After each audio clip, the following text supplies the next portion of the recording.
I open the truck door at 5 in the morning. It is still dark. The mountains are dark too. A thin fog sits on the road. It covers everything. I can see my breath in the cold air. I step inside the truck. I turn on the small light above the counter.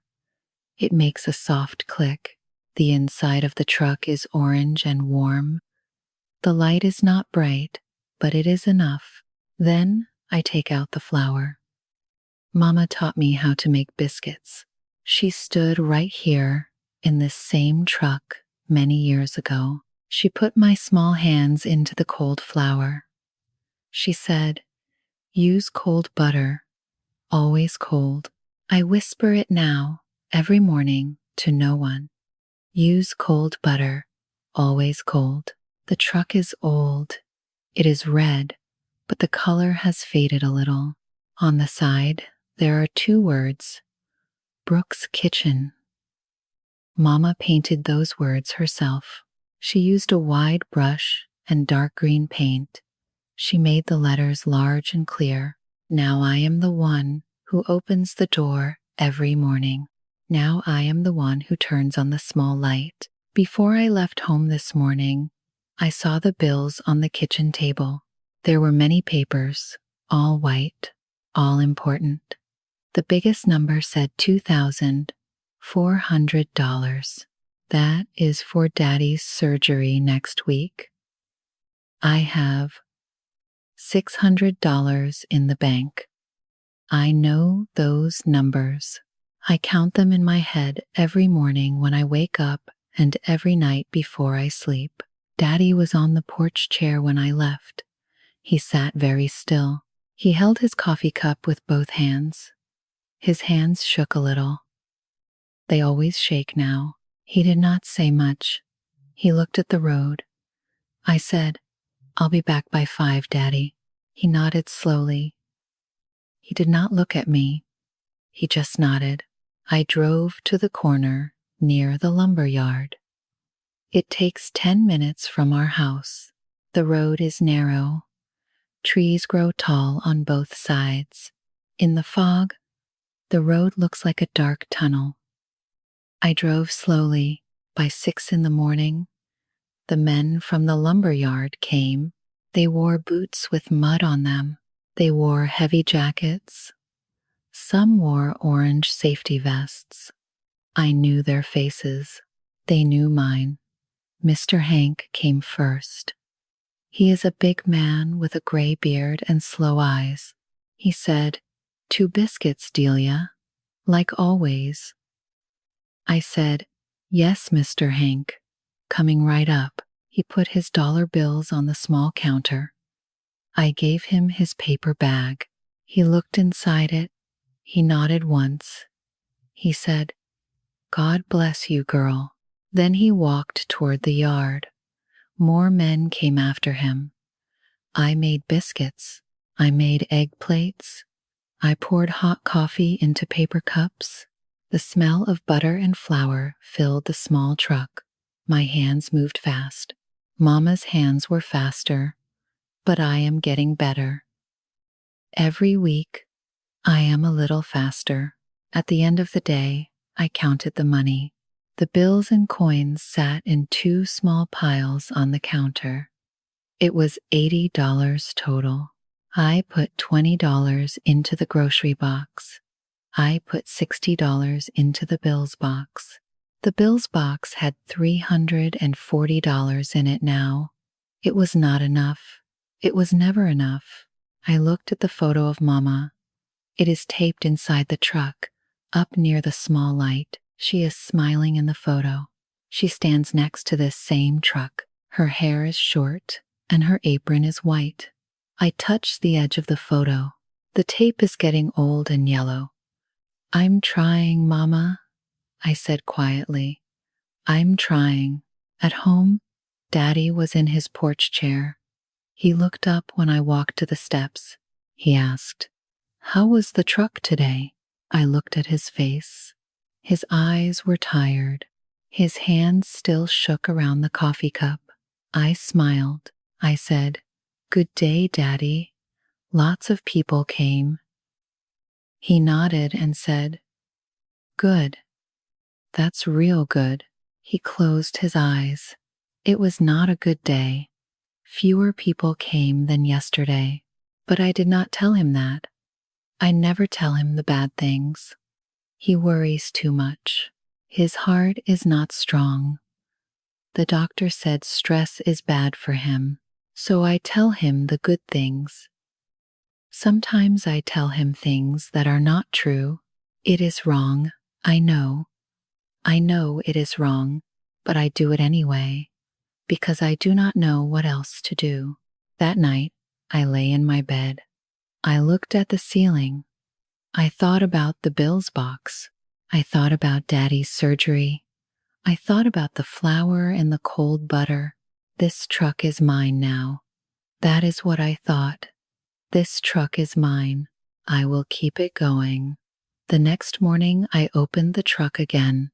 Same corner, same fog, same cold flour. The lumberyard men came. Mr. Hank first, like always. Then, just after 7, a large black car parked near the corner. It was clean and dark, not a scratch on it, not one spot of mud. It did not belong on this road. It looked like a car from a different world. A man stepped out. He wore a light blue shirt. It was pressed and clean. He wore dark shoes, not boots, shoes. His shoes were clean too. He was tall. He had short brown hair. He looked at the truck for a moment. Then he walked to the counter. He said, 2 biscuit sandwiches, please. His voice was calm and clear. I made the sandwiches. I put them in a paper bag. He paid with 2 clean bills. He took the bag. He stood at the counter and opened it. He took a bite. He chewed slowly. He looked out at the road. Then he looked at me. He said, Did you make these yourself? I nodded. Yes. He took another bite. He was quiet for a moment. Then he said, These are the best biscuits I have ever had. I did not know what to say. I said, Thank you. He nodded once. He walked back to his black car. He got in. He drove away slowly. He came back the next day, and the day after that. Who was he?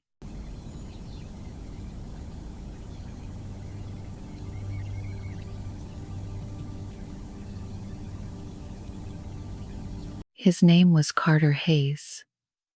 He told me that on the 3rd day, he walked up to the counter and said, My name is Carter, Carter Hayes. He put out his hand. I shook it. His hand was dry and warm and very still. Every morning after that, he came to the truck. He always ordered 2 biscuit sandwiches. He always paid with cash. He always stood at the counter while he ate. He did not sit in his car. He stood at my counter in the cold morning air, and he talked to me. On the 4th day, he asked, Where did you learn to cook? I said, My mama. He said, She must be a very good cook. I said, She was. She passed last year. He stopped chewing. He looked at me. He said, I'm sorry, Delia. I nodded. I wiped the counter with my cloth. Thank you, I said. I turned to put the cloth away, but he waited. He did not walk away. So I kept talking.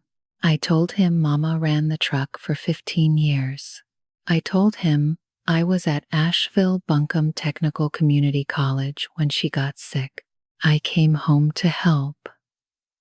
Then she passed. So I stayed. I did not go back to school. I just kept the truck going. He listened. He listened more. than most people do. He asked, "What time do you open?" I said, 5 in the morning. "What time do you close?" I said, 2 in the afternoon. "How many people come each day?" I said, 30, maybe 40 on a good day. Then he asked about the food. He asked, "What makes your biscuits so good?" I said, "Cold butter." I said, "A little bit of cream, not milk." He nodded. He said, "And the gravy?" He pointed to the menu. "The sausage gravy." "What's in it?" I smiled. I said, "That's a Brooks family secret." He laughed. "Of course it is." I laughed too.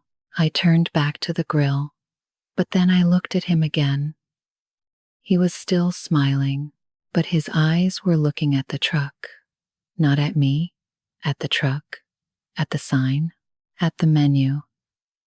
His eyes were very busy and very quiet. I did not think about it then. I went back to work. At home that night, Daddy asked his usual question. "How was the truck today, Delia?" I said, "Good, Daddy. Nice day." He nodded. His coffee cup sat on the small table next to his chair. It shook a little with his hand. He said, "You eat enough today?" I said, "Yes, Daddy." He said, "You seem far away." He looked at me with those tired eyes. I said, "I'm fine, Daddy, just tired." He nodded. He believed me. But I was not tired. I was thinking about Carter Hayes, about his clean black car, about his eyes that laughed but did not laugh. I did not know why I was thinking about him. I did not tell Daddy that. After 2 weeks of mornings at the truck, Carter said something different. He came just before I closed up one afternoon. The lunch crowd was gone. I was cleaning the grill. He walked up and said, "Delia, can I take you to dinner?" I looked at him. He said, "Just dinner. There's a small place on Main. Good food." I said, "I can pay for myself." He smiled. He said, "I know you can. Come anyway." We went. It was a small diner on Main Street. 4 tables and a counter with red stools, old wood floors. The lights were yellow and warm. It smelled like onions and pot roast and old coffee. A woman with white hair took our order. Carter ordered steak. I ordered a bowl of chicken and dumplings. Carter said, "Let me buy you dinner, Delia." I said, "I told you, I can pay." He said, "Let me anyway, please." He looked at me steady. I looked at my bowl. Then I said, "Okay, just this once." He said, "Just this once." He smiled. We talked. He asked if I ever wanted to leave the town. I said no. He waited. So I said more. "My daddy is sick. The surgery is next week. I have the truck. I have the corner. This is my life." He looked at me. He said, "Don't you want more?" I looked back at him. I said, "I have what I need." He was quiet after that. He asked about Mama some more. He asked how she got the truck. I told him she saved for 3 years, bought it used, painted the letters herself. He said, "And the recipes, are they all from her?" I said yes. He said, "All of them? The biscuits and the gravy?" I said yes. He nodded slowly. He cut his steak. He ate. After dinner, he drove me home. The road was dark. The trees were very tall on both sides. No other cars, just his black car and the yellow headlights on the narrow road. He drove slowly. I watched the trees go by. When we got to the house, I opened the car door. He said, "Delia?" I turned. He said, "I have an idea. A business idea. Can we talk tomorrow?" I said, "Okay." I got out. I shut the car door. I went inside. Daddy was asleep in his chair. His head was back and his mouth was open a little. His coffee cup was still in his hand, tipped sideways. I took it from him gently. I put it on the table. I covered him with the old green blanket. I looked at the bills on the kitchen table. All white, all still there. $2,400. I went to my room. I lay on my bed. I could not sleep. I looked at the ceiling for a long time. He said he had a business idea. He said we would talk tomorrow. I waited. You look like you could use a break. I'm fine, thanks. Let me help you relax. I said I'm fine. The next morning, I opened the truck at 5. The fog was thick. The air was cold and wet. I made the biscuits. The lumberyard men came. Mr. Hank came first. I gave him his bag. He said, "You look tired, Delia." I said, "I'm fine, Mr. Hank." He looked at me for a second. Then he nodded and walked on. Carter did not come at 7. He did not come at 8. I kept working. I made plates. I poured coffee. I wiped the counter. I looked at the road each time a car came. At noon, I was about to close the window. Then his black car turned the corner. He parked slow. He got out. He wore sunglasses today. Even with the gray sky, he walked to the counter. He said, "Delia, can we talk?" In my car. "It's quiet there." I looked at the truck. I looked at him. Then I put the closed sign in the window. I got in his car. The inside of the car smelled like new leather and something cold, like air from a machine. The seat was soft. Everything was dark and clean. He took off his sunglasses and put them on the dashboard. He turned to face me. He said, "I want to be honest with you." He paused. "I work for a food company in Charlotte. We find real food, food with a real story, and we bring it to more people." He stopped. He looked at me. "Delia, your biscuits are real. Your mama's recipes are real. What you have here, on this corner, is something people in other places want." I said, "Okay." I waited. He said, "I want to buy your truck." I looked at him. He kept talking. "And I want the recipes. The biscuit recipe. The gravy recipe. We will open 20 Brooks Kitchen trucks across North Carolina. Your family name on every truck. More people will taste what your mama made." He stopped. He looked at me. "I want to buy it all, Delia. The truck, the recipes, the whole thing." I did not speak. So he said a number. $200,000. I heard those words. I heard them, but I could not say anything. I just sat there. I thought about the bills on the kitchen table. $2,400. And I had $600. He was saying $200,000. He let me sit quiet. Then he said, "And there's more." He leaned forward a little. His voice got lower. "I don't just want your truck. I want you to come with me. Come to Charlotte. Bring your father. I will get him the best doctors. You won't have to work like this anymore." I said, "Like what?" He said, "Like this.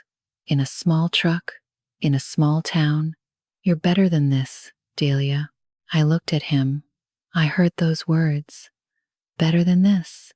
He said I was better than my truck, better than this corner, better than this town. He looked at the truck through the windshield when he said it. He looked at the hand-painted sign. He looked at the small window and the worn counter. He looked down on it. He looked down on everything that was mine. I did not say anything. I opened the car door. I got out. I walked back to the truck. He called after me. Think about it, Delia. I'll come back tomorrow. I did not turn around. I went into the truck and I closed the window. I sat inside the truck for a long time. The smell of butter and flour was still in the air. I looked at Mama's photo. She was still smiling. I put my hands on the counter. They were cold. That night, I told Daddy everything. I sat at the kitchen table across from him. I told him about Carter, about the company in Charlotte, about the $200,000, about the 20 trucks, about bring your father, we'll get him the best doctors. I did not tell any white lies, not one. Daddy listened. His coffee cup was in his hands. It shook. He did not speak for a long time. Then he said slowly, Delia, the money would help. My surgery, the bills. He stopped. He looked at the table. Then he looked at me. He said, but your mama. He stopped again. Your mama would say the truck is yours to keep, not to sell. He was quiet. Then he said, but you choose, child. You choose. I went to my room. I could not sleep. I thought about $200,000. I thought about Daddy's hands. I thought about the shaking coffee cup. I thought about the doctors in Charlotte. I thought about better than this. I turned in my bed. I looked at the dark ceiling. I thought, maybe he is right. Maybe I should go. At 11 at night, I got up, I got dressed, I got in my car. I drove to Route 19, the Lucky Pine Motel. Carter mentioned it one morning. He said it was small but clean, and they had a coffee machine in the hall. Room 7. He mentioned room 7. I drove slow. The road was black. The big trees stood still on both sides. No cars, no lights, just the dark road and the headlights. I did not have a real plan. I just drove. I pulled into the motel parking lot. The neon sign was on, red and orange light. Some of the letters did not work. It buzzed in the quiet.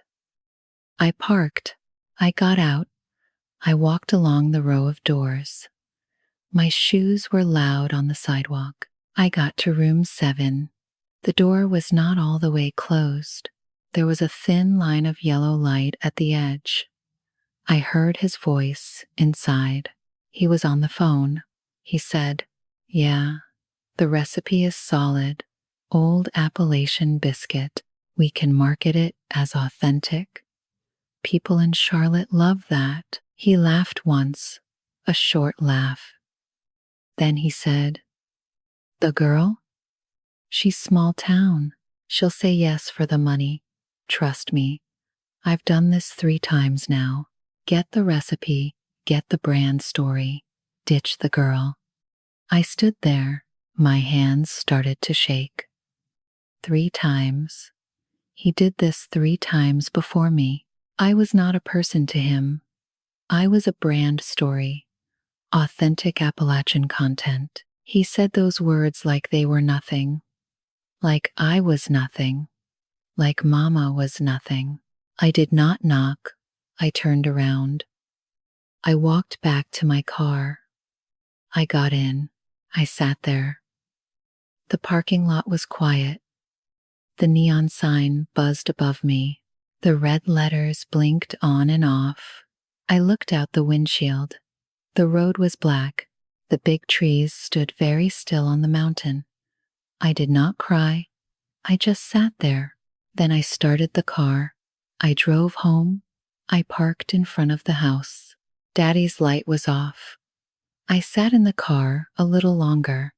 The engine was off and it was quiet. The cold came in slowly. I went inside. I went to my room. I lay down. I drove home.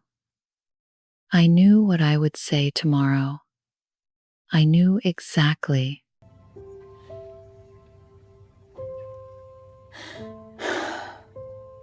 At 5 in the morning, I opened the truck. The fog was thick and cold. The corner was quiet. No cars yet. Not even the lumber yard trucks. I put the flour on the board. I cut in the cold butter. The butter was very cold. My fingers were cold too. I pressed the dough. I cut the biscuits. I put them on the grill. They sizzled. The smell filled the small truck, the same smell from every morning, the same smell from when I was a little girl, and Mama stood here and I watched from the parking lot. Use cold butter, Mama. Always cold. I whispered it. I was not crying. My hands were steady. The lumber yard men came at 6. Mr. Hank first, like always. He put his dollar bills on the counter. He said, "Morning, Delia." I gave him his bag. I said, "Morning, Mr. Hank." He looked at my face for a second. He took the bag. He walked on. At 7, Carter's black car came down the road. It parked at the corner, same spot as always. He got out. He wore the blue shirt again. He walked to the counter. He smiled. He said, "Good morning, Delia. Did you think about it?" I said, "I did." He said, "And?" I said, "No." He stopped smiling. He looked at me. He was quiet for a moment. Then he laughed a little. "Delia, it's $200,000. You know what that number means. That's a new life for you and your father." He spread his hands out. "A real life?" I said, "No." He stopped laughing. He put his hands flat on the counter. He said, "Your father needs surgery next week." He said it slow and quiet, like a kind person. "You can't pay the bills. You know that. Don't be stubborn about this. Be smart." I looked at him. I said, "I heard you last night at the Lucky Pine, at your door, on the phone." He went very still. I said, "I heard everything. 3 girls before me." 3. I looked at his hands on my counter. "My mama's biscuits are not your authentic Appalachian content. They are not your brand story. They are hers, and they are mine. You cannot buy them." He opened his mouth. I turned to the next customer. I said, "Get out of my line. There are people behind you." Mr. Hank was standing right there. He was holding his dollar bills. He was looking at Carter with slow, flat eyes. He said, "Move along, son. Some of us got work to do." Carter looked at Mr. Hank. He looked at me. He did not say anything more. He turned. He walked to his car. The door shut. The black car pulled away from the corner, slow at first, then fast. I did not watch it go. I was already wrapping Mr. Hank's second order. Mr. Hank put his money on the counter. He said, "You okay, Delia?" I said, "I'm okay, Mr. Hank." He nodded once. He took his bag. He walked toward the lumber yard. The next man came up. I made his biscuit. The man after him. I made his plate. My hands were steady the whole time. They did not shake. The truck smelled like butter and hot gravy. It smelled like Mama. At 5 in the evening, I drove home. Daddy was on the porch in his chair with his coffee cup. He looked at my face when I came up the steps. He said, "Tell me." So I sat in the other chair next to him and I told him everything. The motel parking lot, the yellow light at the door, Carter's words on the phone, what I said to him this morning, what Mr. Hank said. Daddy listened. He held his coffee cup with both hands. When I finished, he did not speak for a little while. Then he said, "You did right, child." I looked at my hands on my knees. I said, "Daddy, the bills are still on the table." My voice was flat. I was not crying. I was just saying it. He said, "I know." He moved his hand from his cup and put it on top of mine. His hand shook. Mine did not. He said, "We'll find a way. People here help each other. We'll find a way." We sat on the porch. It was cold. The big trees on the mountain stood very still. The sky went from gray to dark. No cars on the road, no wind, just us and the trees and the cold air. I said, "Mama would say no, Daddy." He said, "She would, and so do you." We stayed there a little longer. I did not say anything more. He did not say anything more. His hand stayed on top of mine. It shook, but it stayed. The next morning, I got up at 4:30. I drove to the corner in the dark. I parked the car. I stepped out into the cold. The fog was low on the mountain. The trees were black shapes. The road was quiet. I opened the truck door. I turned on the small light. I took out the flour. "Use cold butter, Mama. Always cold."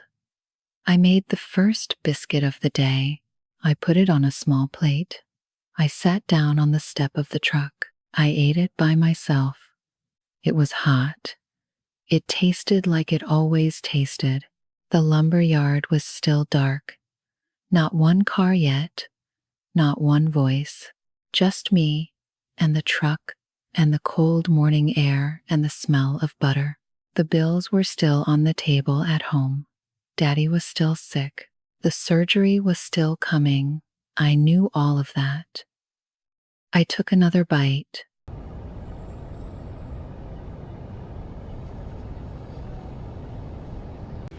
Get out of my lie. There are people behind you. That's not a lie. Not a speech. Not a breakdown. Just that. I'll be honest. When she drove to the motel at 11 at night, I was so scared for her. Not of Kater. Of what she might talk herself into. She didn't. The cold butter detail running from the whole story, that was got me. So what got you? Drop it below and I will read them all. Thank you so much for watching and see you in the next video.